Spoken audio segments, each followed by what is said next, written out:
Hola, soy Guadalupe Gamboa, periodista de la sección Economía de RPP, y esta es otra edición de Viernes Económicos. Como todos saben, esta semana el gobierno anunció una nueva serie de medidas que incluyen confinamiento y hay bastante discusión sobre los efectos que tendrá esta nueva cuarentena en la economía.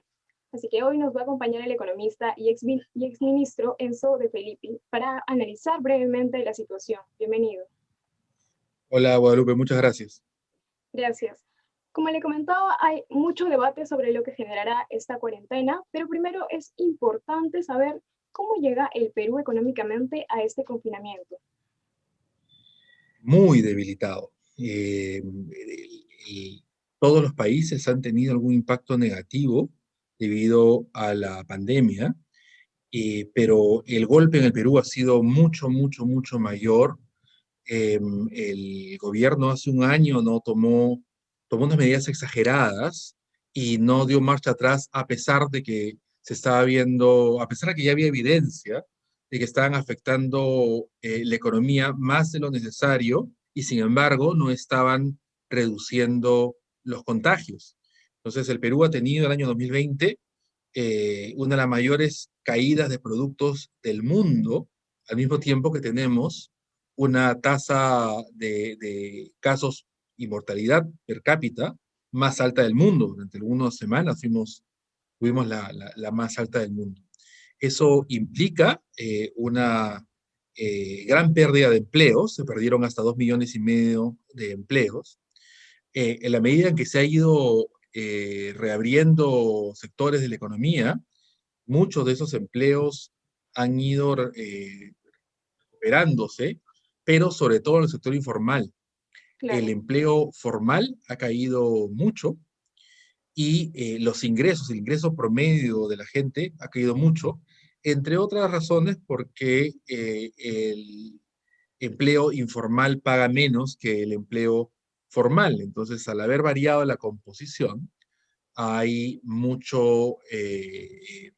menor, muchos menores ingresos. Entonces, la masa laboral, que es lo que te explica el consumo, o sea, la masa laboral es la cantidad de gente que está empleada por lo que gana, eso se ha reducido sustancialmente, ¿no? Entonces, tú tienes un consumo reducido y, por lo tanto, empresas que no tienen que contratar a todo el mundo porque la demanda es reducida. Entonces, Antes, regresando a tu pregunta inicial, ¿cómo nos encuentra en este momento la segunda, el segundo cierre de la sociedad? Nos encuentra en una situación delicada. antes de la cuarentena, de la pandemia, el empleo informal era del 70% más o menos de la población. Ahora, ¿cuánto podría haber subido? No tengo el número, lo vi la semana pasada viendo reportes del INEI, pero lo que sí tengo claro es que el empleo informal había aumentado. Aún sigue estando por debajo de lo que estaba antes, pero proporcionalmente el empleo informal es mayor que el empleo, digamos, ha crecido con respecto al empleo formal. Ujú. Y hay que recalcar que en este periodo van a estar permitidos las actividades de la fase 2 de reactivación económica. Es decir, se espera que no se pierdan tantos empleos. Aún así, ¿cuánto podría perder la economía por los 15 días de paralización en estas 10 regiones? Mira, es difícil el saberlo a priori, ¿ya? Pero 2 semanas es un 24avo del año, ¿no? Básicamente. Entonces, ese es el 4,5%. Eh, la producción perdida será la mitad, así que puedes esperar 2% de la producción del año. Pero de todas maneras, Guadalupe, este año no íbamos o sea, nadie pensaba que íbamos a operar al 100%. Eso solamente ocurriría si es que podemos vacunar a un número suficientemente grande de peruanos pronto. Pero como verás, en otros países las vacunas ya empezaron y aquí eso tiene para rato. Por tanto, las estimaciones de la recuperación de la producción, no del empleo, de la recuperación de la producción, indicaban que a final del 2021 íbamos a estar como 5% o 4% por debajo de lo que estábamos en el 2019. Eso implica un nivel de empleo bastante más bajo que lo que estábamos en el 2019, porque la producción se recupera más rápido que el empleo. Entonces, tenemos una situación muy delicada. Hasta antes de esa segunda cuarentena, las estimaciones eran que hacia el segundo, eh, finales del primer semestre, inicio del segundo semestre del 2022, ya íbamos a haber recuperado todo lo perdido. Pero habían riesgos, siempre hubo riesgos a la baja, y esto es un riesgo a la baja, ¿no? Y eso, Guadalupe, si es que ojalá que la cuarentena solamente dure 15 días, pero en 15 días, ¿qué va a ocurrir? No vamos a ver, o sea, aún si hay una reducción de los contagios, no los vas a ver en las estadísticas que si yo me contagio, o sea, si yo me iba a contagiar el lunes y no me contagié, eso no lo vas a ver en las estadísticas de la quincena de febrero. Por lo tanto, probabilidad de que la cuarentena sea mayor que 15 días, yo sin ser un experto en tema de salud o en cuarentena, lo dudaría, ¿no? Pero esto con más propiedad lo puede opinar un infectólogo. Ujú. Claro, es un tema bastante preocupante para muchas personas que viven del día a día y aún no se tiene certeza sobre si esto puede extenderse o si es que va a extenderse. ¿Cuánto más podría resistir la economía peruana al confinamiento? ¿O qué tan crítico es el escenario? Lo que pasa es que cuando hablas de poder resistir, o sea, no es que la economía no quiebra, simplemente se deteriora ad infinitum, ¿no? La economía venezolana es la cuarta parte de lo que era hace unos años o sea, resiste porque no es que desaparece. Pero tomando como, como referente el nivel que teníamos el año 2019, ¿no? No tendríamos por qué reducir de ese nivel, ¿no? Nos vamos a demorar hasta finales del 2022, digamos, razonablemente, sin ser ni optimista ni pesimista. Nos vamos a demorar hasta finales del 2022 para tener el nivel de vida que teníamos el 2019. Eh, con la información que tenemos hoy, eso es lo que podemos prever. Ojalá sea menos, o sea, ojalá la recuperación venga antes, pero siendo eh, profesional, yo no veo de dónde podría venir esa aceleración. Entonces, objetivamente podríamos recuperarnos a niveles prepandemia en aproximadamente 2 años. Bien, Sí.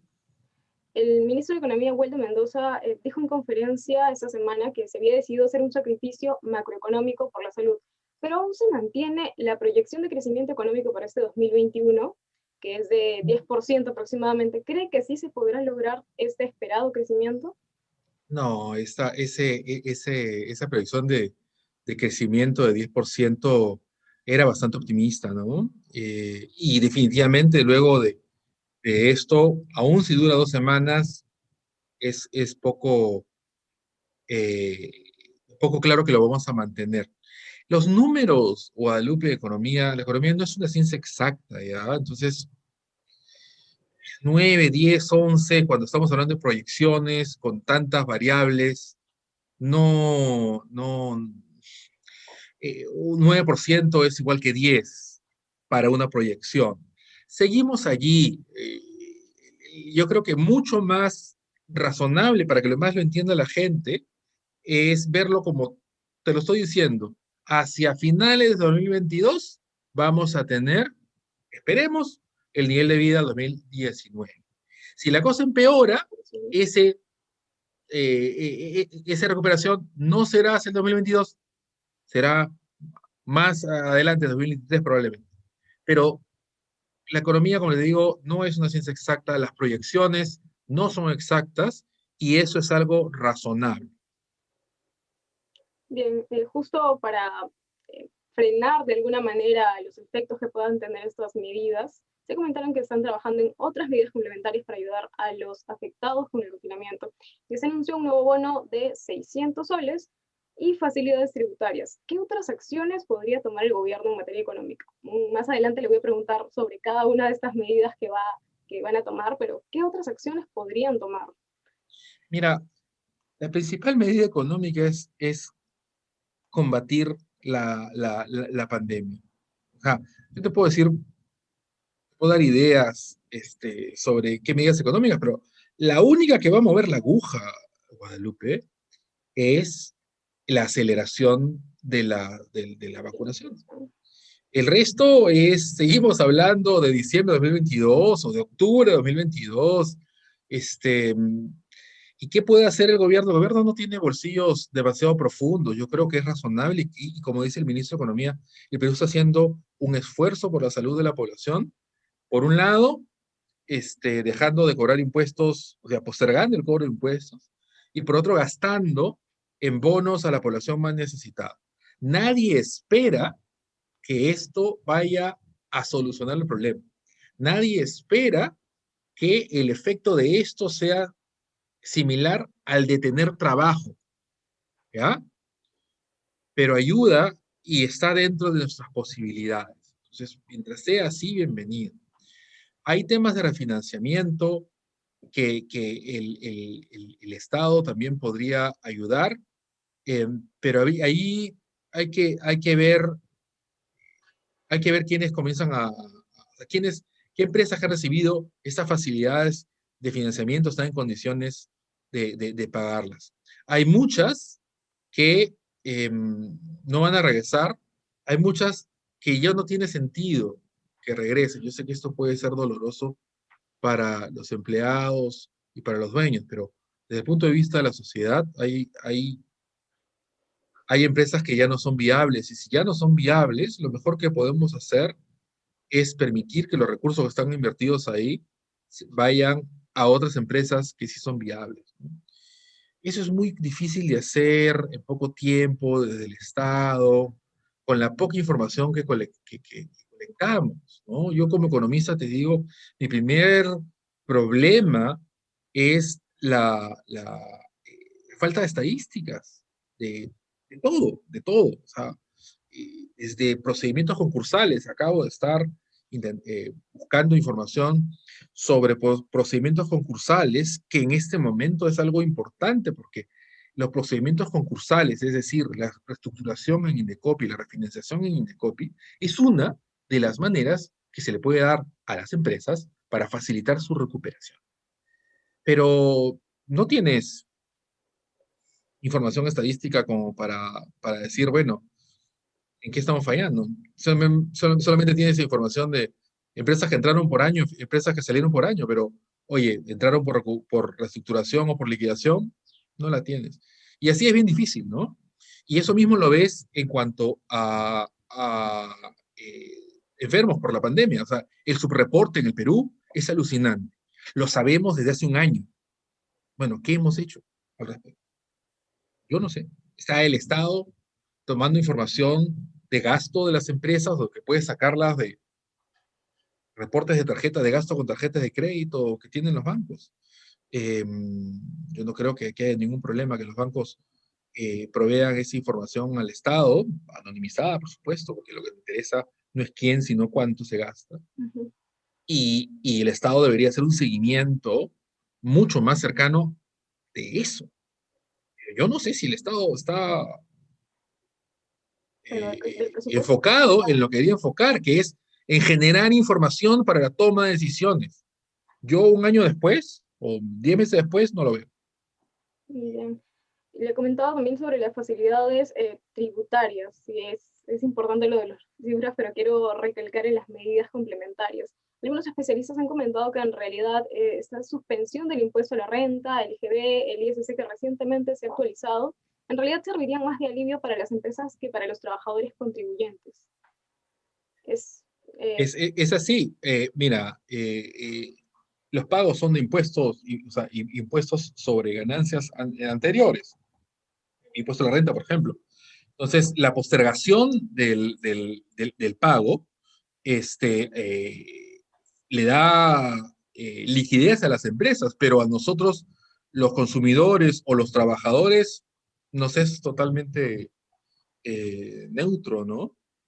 Em, si eso es una medida que ayuda o no, no lo sé porque no sabemos el estado real de las empresas en el Perú, el estado real, la situación de las empresas en el Perú, entre otras cosas, porque no tenemos, no recolectamos más datos, más estadísticas que las que recolectábamos hace un año.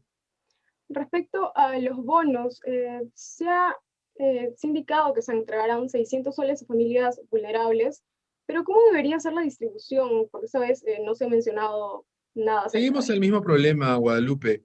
Es un problema estructural. Yo creo que el MIS está haciendo un gran trabajo con lo que tiene, pero ¿cómo deberíamos entregarlos? En el mejor de los casos, en Estados Unidos, el Estado les entrega cheques a la gente, todo el mundo está registrado y tenemos direcciones a las cuales puede llegar.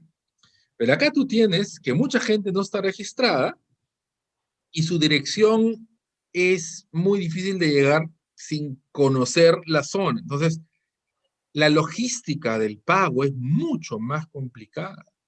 Entonces, la única manera de hacer pagos más rápidos es tener registros más completos y eso es mucho más fácil decirlo que hacerlo. Creo que el 80 y pico por ciento ya cobró su bono, el 70 y pico por ciento ya cobró el bono, quiere decir que puedes llegar al 70 y pico por ciento del objetivo hasta cuando recién empezamos el año pasado, creo que era el 50%, por lo menos ahí ya Había un eh, pequeño ha, avance.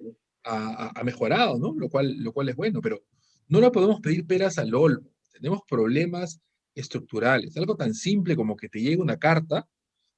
Primero no sabemos si la dirección que está registrada es la dirección correcta. Luego no sabemos si se puede llegar, porque eso de Manzana H, lote 25, urbanización tanto, es muy complicado para mandar comunicaciones. Por lo tanto, ¿qué puedes hacer? Lo que están haciendo. Oye, mire usted si usted puede cobrar y le dan facilidades para que cobre. Ujú. No hay mucho más.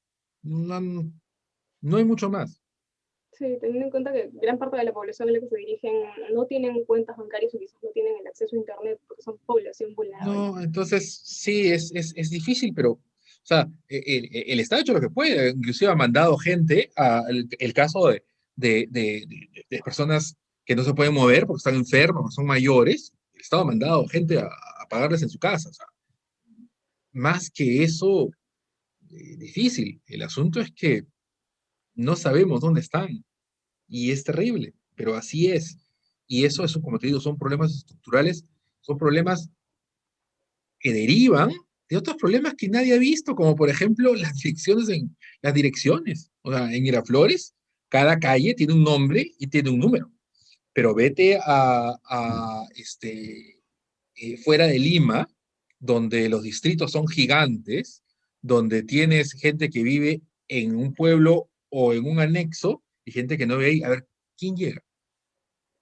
Entonces, a esa gente, ¿qué puedes hacer? O sea, lo único que puedes hacer es publicar el catastro, publicar la relación y que cada uno vaya y diga, acá estoy, y que vayan al Banco de la Nación, que en algunos casos no está cerca, pero no puedes poner, no puedes esperar poner un banco en todo lado, no puedes esperar que alguien pueda gastar con su tarjeta en todas las bodegas del Perú. No es Bien, realista. sí. Bien, muchas gracias por el análisis. Esto ha sido todo por la edición de hoy, pero si requieren de más información sobre las nuevas medidas, pueden ingresar a www.rpp.pe. Gracias.